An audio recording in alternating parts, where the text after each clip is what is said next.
Arizona's youth have major influence in politics. Cindy McCain, wife of former Arizona Senator John McCain, waves to the crowd after being acknowledged by Arizona Republican Governor Doug Ducey during his State of the State address in Phoenix. File, Associated Press. Time equals 400 Ms. Greater than in 2016, Jenny Richardson voted Republican for president, as she had in every presidential election for decades. She appreciated Donald Trump's status as a political outsider and liked the prospect of him remaking the Supreme Court to satisfy social conservatives such as herself. By 2020, however, Richardson was done with Trump and his incessant mayhem. She voted for Joe Biden. Not because she was particularly thrilled with the Democrat but because he wasn't the obstreperous incumbent. "I wanted a more conservative court," Richardson, 54, said on a recent morning when the beastly Arizona summer finally yielded to a temperate taste of fall. But then, 4 years later, his behavior was reprehensible to me and I couldn't support him again. The defection of Richardson and others like her in Phoenix's sprawling suburbs was a ripple that helped turn a tide. Biden became only the second Democratic presidential candidate since 1948 to carry Arizona and the first since Harry Truman to win Maricopa County, which takes in Mesa and most of the wall-to-wall communities carpeting Phoenix's Salt River Valley. Biden's victory, albeit the narrowest in Arizona history, was part of a broader political transformation across the West, which over the last 2 decades has turned the once solidly Republican stronghold into a bulwark of Democratic strength.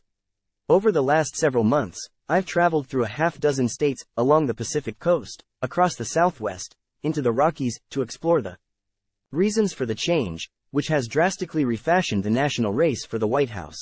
There are commonalities throughout the region. Among them the defection of Republicans like Richardson, who consider the GOP too extreme, and the relocation of Democrats who imported their political affinities from places like California. Another factor is the rapidly growing Latino population and its expanded political influence, especially here in Arizona, where years of pugnacious policies aimed at immigrants foreshadowed the nativism of Trump's MAGA movement. "We're becoming younger. We're becoming browner. Diversity is increasing overall," said Alejandra Gomez, who helped mobilize Arizona's Latino vote. Biden also benefited from the timely endorsement of Republican Cindy McCain, widow of the late Senator John McCain, whose national stature and unflinching independence made him an Arizona icon. But no single factor can explain Biden's victory, not when he carried the state by fewer than 11,000 votes out of more than 3.3 million cast.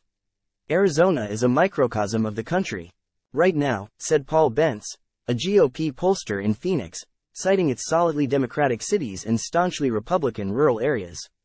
Then you've got the suburbs, which are like the swing states. Whatever the reasons for Biden's win, the result underscored that Arizona, once politically as blood-red as a desert sunset, has grown highly competitive and showed why the state will again be a top presidential battleground in 2024. Before there was Donald Trump and his crude talk of Mexican rapists invading America, there was Maricopa County and its swaggering sheriff, Joe Arpaio, forcing inmates to wear pink innerwear and sleep in surplus army tents, among other stunts, made Arpaio a big hit with Arizona voters. Until he wasn't, his harsh policies didn't dramatically reduce crime, and the sheriff department's repeated violations of civil rights ended up costing taxpayers hundreds of millions of dollars in legal settlements.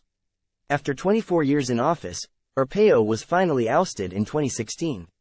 But not before his actions and the passage of a controversial state law aimed at illegal immigration spawned a Latino backlash. In the same way, Proposition 187 helped turn California blue.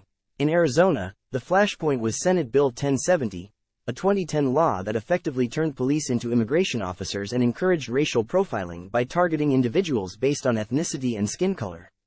The measure, which critics dubbed the "Show Me Your Papers" law, was largely overturned after years of legal challenges.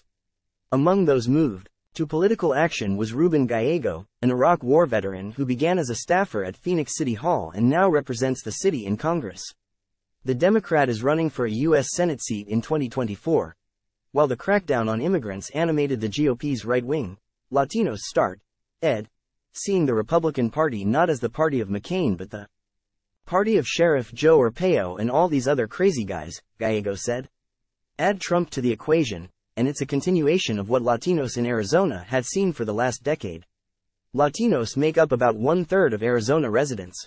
It is a relatively young population, which means more become eligible to vote each year. Many, like Jacob Martinez, came of age amid Arizona's incendiary immigration debate. "I grew up with SB 1070. I grew up with Sheriff Joe Arpaio," said Martinez, 22, a first-year law student at Arizona State, who watched Trump's casual bigotry and demonization of immigrants with an unsettling sense of history repeating. "We couldn't have that at the nationalized level for even a little bit longer." In 2020, Martinez cast his first-ever presidential ballot for Biden. The Democrat won about 6 in 10 Latino votes in Arizona, matching Hillary Clinton's performance in 2016.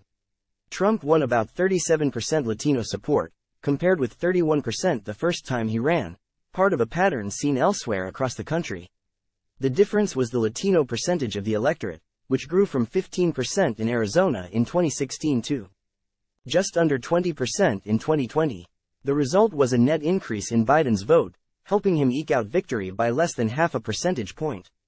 The showing also amounted to a win for grassroots organizations that spent more than a decade registering and mobilizing Latino voters.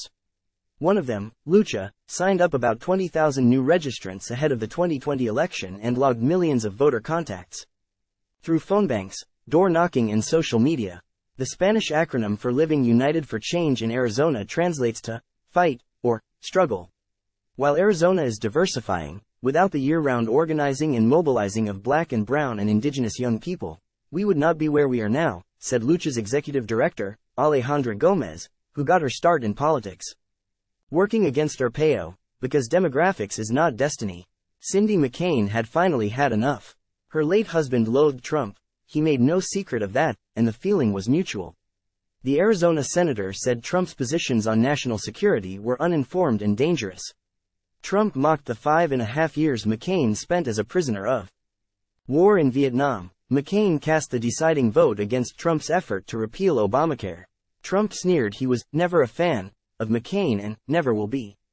2 months before the 2020 election, and 2 years after McCain died of brain cancer, The Atlantic published an article that quoted Trump describing America's war dead as losers and suckers.